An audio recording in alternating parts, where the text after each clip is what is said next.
여러분 안녕하십니까? 자유헌정포럼 김용균, 이성구입니다. 오늘은 4월 10일 총선을 일주일 앞두고 절박한 상황에서 여러분과 같이 토론을 해보기 위해서 자유헌정포럼의 대변인 이성구, 그 다음 자유헌정포럼의 상임대표 김용균이 이 자리에 같이 하고 있습니다.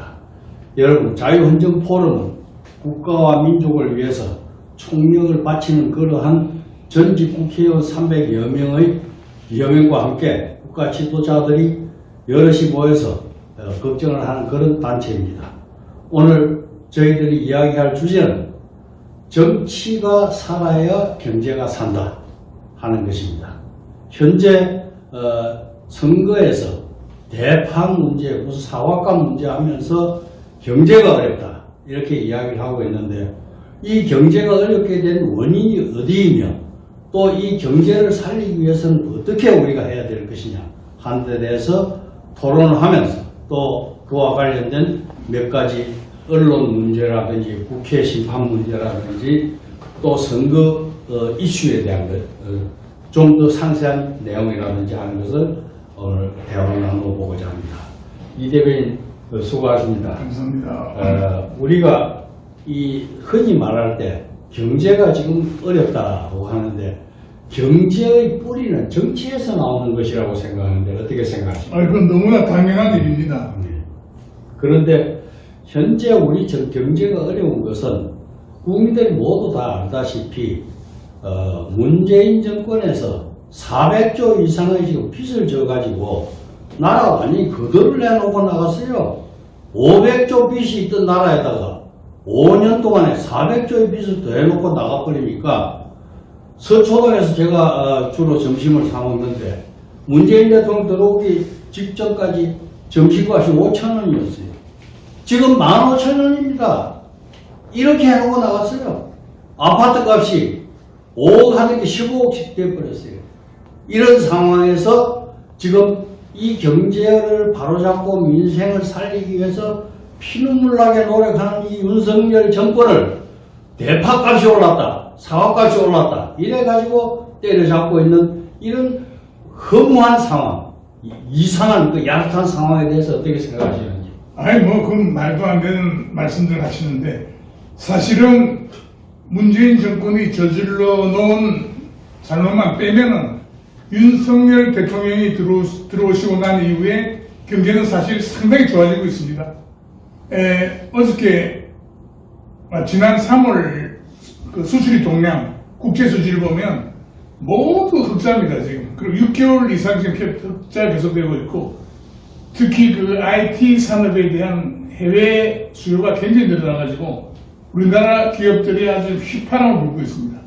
그리고 여러분도 잘 아시겠지만은 방위산업이 지금 또 여러 군데에서 우리나라 제공대에서 오파가 많고, 폴란드에 엄청난 물량이 지금 나가고 있습니다. 문재인 정권이 잘못한 것을 윤석열 정부가 잘 지금 만회를 하고 있는데, 야당이 근거 없이 여당을 너무 헐뜯고 있지 않나 하는 게 저희 생각입니다. 예, 그러니까 지금 대통령이 중동 지역으로, 동남아시아 지역으로, 일본으로, 미국으로 다니면서 많은 수주를 받고 있습니다. 그러나 이걸 100조 받았다, 200조 받았다 그래 봐야 그 이익은 한 20조, 30조 이렇게밖에 안 되기 때문에 지금 문 정권이 지어놓은 이 400조를 갚으려면 갈 길이 매우 멉니다.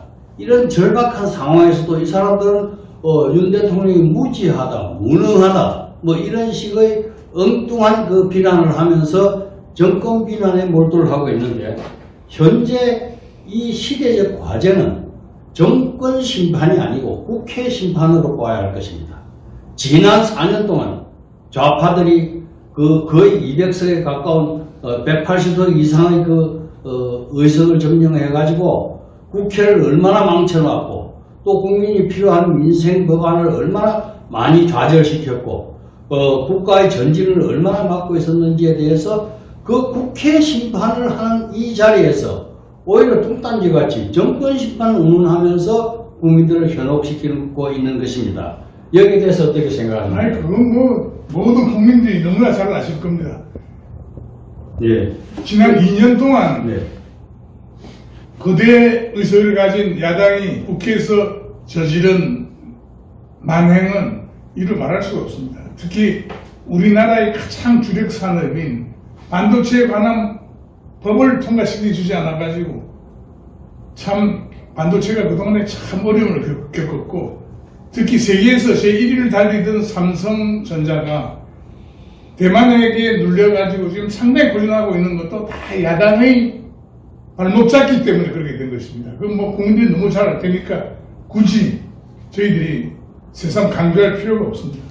그렇습니다. 이 경제인들의 경제 활동이나 일반 국민들의 그 안정된 생활이나 또 국민 상호 간의 그 원활한 경제 생활, 이런 것을 보호하기 위해서는 정치가 안정이 돼야 됩니다. 정치가 안정되면 생산도 순조롭고 분배도 순조롭고 교환도 순조로운 그런 평화시대가 오는 것인데, 정치가 계속 극단적으로 달리고 쓸데없이 갑자기 노동자 임금을 올려야 되겠다, 또 소득 주도 성장을 해가지고 돈을 막 퍼주고 갈라줘야 되겠다, 이따위 생각을 하면서 국민들의 생활에 대한 그 안정적 발전을 저해하는 그러한 좌파 정권의 그동안의 논리와 그 시행에 의해서 국가가 이모양 요꼴이 되었다는 것을 국민들은 알아야 될 것입니다. 네, 국민들이 잘 아실 겁니다. 네. 지금 말씀하신 소득 주도 성장이다, 이런 용어는 경제학 교과서에 없는 용어입니다. 그거를 문재인 정권이 창조를 해냈죠.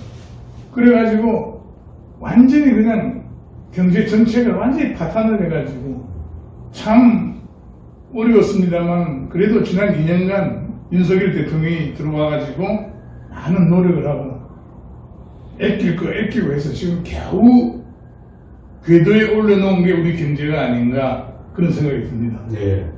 지금 윤 대통령이 열심히 하고 성과를 거두고 또 많은 능력을 발휘하고 있음에도 불구하고 이 이상한 그 기류, 이 선거 과정에서 이상한 기류, 소위 정권 심판 운운하는 이런 기류는 결국은 이 나라의 어떤 언론 환경, 정보 환경, 거기에서 비롯된 것이 아닌가 생각이 되는데, 말하자면 언론 환경 자체가 KBS, MBC, 또 YTN 등의 여러 가지 그 매체들이 결국은 비우호적인 그 보도를 계속해 오다가 요즘 조금 좋아지고 있다고 이야기 듣고 있습니다. 거기에다가 정보 환경이 매우 좋지 않습니다. 우리가 이야기할 때 경찰과 검찰의 관계는 무슨 수사기관의 관계로 생각을 하는데, 경찰과 검찰은 전혀 다른 것입니다. 경찰이라고 하는 것은 정보, 보안, 치안 질서 유지, 이런 것이 주된 것이고, 수사 기능이라고는 극히 일부에 불과한데, 이 검사의 수사권과 경찰의 수사권에 대한 어떤 그 갈등, 이것을 문재인 정부가 이렇게 놓음으로 인해 가지고 이 경찰과 검찰의 어떤 대립관계를 만들었어요. 그러나 경찰의 역할이라 하는 것은 검찰 못지않은 막강한 그 자기 영역이 있는 것입니다. 근데 이 영역을 계속 엔커리지하고 용기를 줘서 발전을 시켜야 되는데, 이것을 할 수 있는 그 체제가 지금 행정안전부에 되어 있지 않은 것 같아요. 중앙정보부로 해봐야 뭡니까? 결국은 정보를 경찰을 통해서 얻어가는 것입니다. 경찰이 살아야 나라가 사는 거고, 경찰이 적극적으로 나서서 국가를 위해서 헌신을 해야 중앙정보보다 검찰이다 모든 행정기능들이 순조롭게 뒷받침받을 수 있는 것인데, 현재 이 경찰의 용기를 진작시키고 활동할 수 있는 기능을 밀어주는 그런 그 장관들의 역할이 없다, 그런 비판인데, 근데 그게 소위 검수완박이라는 게 바로 검찰만 못 살게 하고 수사권을 뺏은 게 아니고 경찰의 기능까지 완전히 망가뜨린 게 검수완박입니다. 지금 그래서 지금 앞으로 국회가 정상화되고 이번 선거에서 여당이 국회에서 다수를 차지해가지고 지금까지 문 정권이 저지른 잘못된 법안 이런 걸 앞으로 남은 5년 동안 이걸 다 고쳐야 되지 않나 이렇게 생각하고 지금 말씀하신 경찰의 중요한 기능 이런 걸 빨리 회복시켜가지고 나라를 정상적으로 만들어야 되지 않나 이렇게 생각합니다. 예. 내가 개인적으로 경험한 일인데 제가 법률사무소 변호사로 일을 하고 있습니다. 그런데 지금 코인 사기 사건을 수십 건을 고소를 했는데 하나도 처리가 안 돼요. 그래서 보니까 지금 코인 사기 사건을 변호하던 그 유력한 변호사의 부인이 지금 무슨 당의 비례대표 이런 정도로 나와 있습니다. 그러니까 이것이 이러한 막강한 권력이 뒤에 있으니까 전혀 사건들이 처리가 안 됩니다. 그래서 이런 것도 우리가 정치에서 바로잡아 줘야 국민들이 안심하고 사기를 당하지 않고 그리고 경찰이 수사할 능력도 없는 것 같습니다. 검찰이 있던 수사권을 금수완박법에 의해서 갖고 갔지만은 그러한 수사는 경찰이 해보지 않은 거기 때문에 그렇죠. 참 지금 어려움을 겪고 있는 겁니다. 그런 그 코인 세계라는 게 아주 복잡하고 어렵습니다. 그게 또 법률 적용하기도 어렵고 한데 그런 지능적인 범죄의 경우에는 좀 더 전문화된 그러한 수사팀이 필요한데 현재 그냥 일반 경찰서에 깔아놔 버리니까 일반 경찰에서 상당히 조사하는데 어려움도 있겠거니와 그게 또 전문적인 변호사들이 붙어가지고 그것을 좀 커버를 하고 변론하고 이렇게 하게 되면 이 사건이 전혀 진행이 안 되고 있어요. 그래서 피해를 당한 국민들은 그냥 공중에 떠 있는 그런 상황이다. 참고로 제가 말씀을 드렸습니다. 자, 그러면 이 난국을 어떻게 우리가 극복하고 우리 국민은 어떤 각오를 가지고 이 4.10 총선에 임해야 될 것인지에 대해서 한번 아니 저는 너무나 당연한 얘기지만은 이번 총선에서 여당이 다수 의석을 확보하는 길만이 나라가 사는 길이 아닌가 그렇게 생각합니다. 그것을 국민들이 빨리 물론 다 아시고 계시겠지만은 그렇게 해서 국회에서 여당이 다수 의석을 확보하면은 앞으로 남은 3년 동안 윤석열 대통령께서 잘 나라를 이끌어가지 않겠는가 힘을 실어 주어야죠. 그것이 제일 문제라고 봅니다. 그렇습니다. 결국은 입법, 행정, 사법 3부에 있어 가지고 행정권만을 가지고는 국가 통치를 제대로 할 수가 없습니다. 그 행정권 위에는 입법권이 있어 가지고 그 국회가 법을 정해서 행정권의 한계와 권능을 부여하는 그런 기능이 있는 것인데 국회에서 이러한 법을 가지고 대통령을 뒷받침해 주지 않으면 대통령이 일을 못합니다. 또한 사법부를 우리가 간단히 생각해서 안 됩니다. 사법부를 그냥 20대 고시 합격해서 판사로 나가는 그 젊은 엘리트들이 그냥 지내는 적당한 부서다 있다고 생각하다는 큰 꼬다칩니다. 사법부, 서울중앙지방법원에 하루에도 수천 년의 형이 선고가 되고 있고 수천억의 돈이 일간에 저간에 판단이 내리고 있습니다. 이런 무시무시한 기관입니다. 그런데 이 사법부 역시 국가 통치기관이기 때문에 대통령과 국회와 사법부가 일치 단결을 해서 이 국가를 바로잡고 국가를 발전시키고 전진시키는 그런 노력을 해야 되는 중차대한 기로에 우리가 있습니다. 그 중에 가장 중요한 것이 이번에 국회의원 선거가 아닌가. 이 국회의원 선거를 통해서 우리가 국가를 다시 제대로 바로잡고 정치를 바로잡고 민생을 바로잡고 국가의 전진을 기할 수 있는 그런 좋은 계기를 만들어야 되겠다 이런 생각을 합니다. 네. 문재인 정권이 많은 것을 망쳤지만은 가장 크게 망친 게 바로 사법부가 아닌가. 저는 그렇게 생각합니다. 네. 김명수라는 이상한 사람을 대법원장 일개 춘천지법원장 하던 사람을 대법원장을 시켰습니다.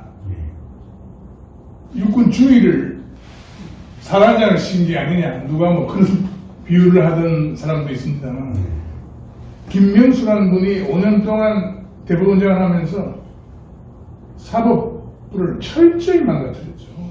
지금 뭐 사법부는 되는 게 없습니다. 몇 년 된 재판이 비일비재하고 판사들이 뭐 2, 3년씩 재판을 미루다가 사표를 내고 나가버리는 이런 기가 막힌 일이 벌어지고 있는 게 지금 우리나라에서 현재 사법부입니다. 다행히 새로 대법원장이 오셔가지고 잘 다듬어 주실 거로 우리는 기대하고 있습니다. 네. 이번 총선이 우리 역사상 자유냐 파멸이냐 전진이냐 중단이냐 또한 이런 소위 천국으로 가는 길을 갈 것이냐 지옥으로 가는 길을 갈 것이냐 하는 기로에 서 있습니다. 나라의 정치가 잘못되면 결국은 국민은 나락에 빠지고 고생하는 건 국민입니다. 거기에서 정치적으로 좀 재미를 보는 사람들은 또 살아남겠죠.